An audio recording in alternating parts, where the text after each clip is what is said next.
Ya, Assalamualaikum dan salam sejahtera. Buat masa kini, rantau negara kita masih lagi menerima pengaruh angin daripada arah timur laut dengan kelajuan yang agak kencang, sekitar 50 hingga ke 60 km sejam, dan ketinggian ombak juga boleh mencapai 4,5 meter. Justru itu, Met Malaysia masih lagi mengekalkan amaran angin kencang serta laut bergelora kategori pertama dan juga kedua di sebahagian besar kawasan perairan di Laut Cina Selatan, termasuklah di kawasan perairan di negara kita yang melibatkan perairan di negeri Kelantan, Terengganu, Pahang dan juga di Johor Timur, dan harusnya akan dalam tempoh ini ianya adalah berbahaya kepada bot-bot kecil serta sukan resort, aktiviti perkapalan dan juga menangkap ikan, dan amaran ini akan berkuasa sehingga ke 8 Januari 2023. Baik, menjelang ke 9 Januari hingga ke 13 Januari 2023 akan berlakunya penumpuan angin di timur Sabah, dan ianya adalah kondusif bagi pembentukan awan aktif yang boleh membawa keadaan cuaca yang agak lembap. Maka Met Malaysia telah pun mengeluarkan amaran hujan berterusan peringkat waspada melibatkan di negeri Sabah, iaitu di bahagian Sandakan, Kudat dan juga di bahagian pantai barat. Dan amaran waspada ini akan bermula pada 9 dan kita jangkakannya akan berterusan sehingga ke 11 Januari 2023.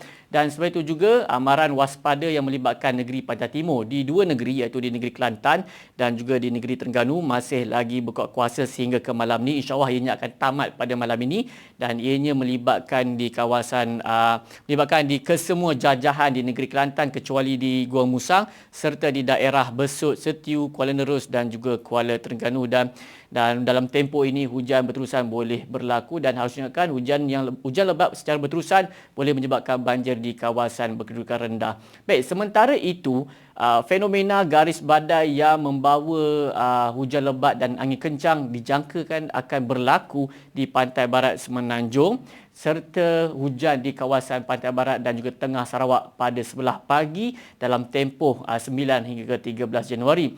Selain itu juga ribut petir beserta hujan lebat dan angin kencang juga dijangkakan akan berlaku di kawasan pedalaman dan timur Semenanjung serta barat Sabah dan juga di bahagian barat di negeri Sarawak, maafkan saya, menjelang ke sebelah petang hingga ke malam dalam tempoh ini, dalam tempoh 9 hingga ke 13 Januari nanti. Dan seterusnya kita akan beralih ke paparan gemerada bagi melihat apa yang berlaku pada ketika ini di Semenanjung Malaysia. Kebanyakan negeri buat masa kini dalam keadaan yang agak lembap.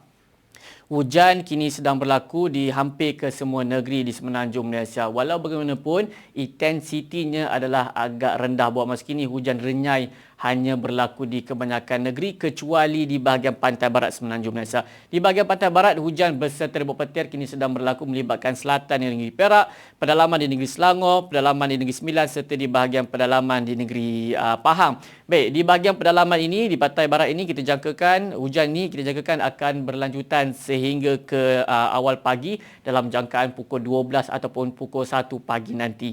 Manakala hujan di tempat lain, kita jangkakan ianya insya-Allah akan beransur-ansur reda dalam tempoh 2 hingga ke 3 jam sahaja.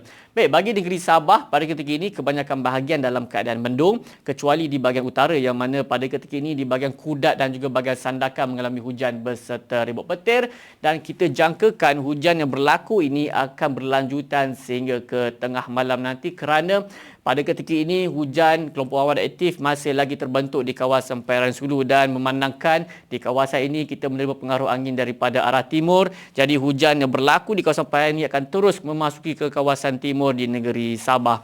Baik, bagi negeri Sarawak pada ketika ini kebanyakan bahagian dalam keadaan baik, tiada hujan yang berlaku kecuali di bahagian Sarike, di bahagian Bintulu dan juga di bahagian Mukah. Baik, hujan yang berlaku di tiga bahagian ini insya-Allah akan beransur-ansur reda tidak lama lagi. Baik, bagi ini sahaja ramalan yang dapat saya kongsikan dengan anda. Dapatkan info cuaca yang lebih terperinci dan sahih melalui aplikasi My Cuaca ataupun terus ke laman sesawang kami di www.met.gov.my dan di kesemua media sosial kami. Sekian, saya Wan Hafiz. Assalamualaikum dan salam perpaduan.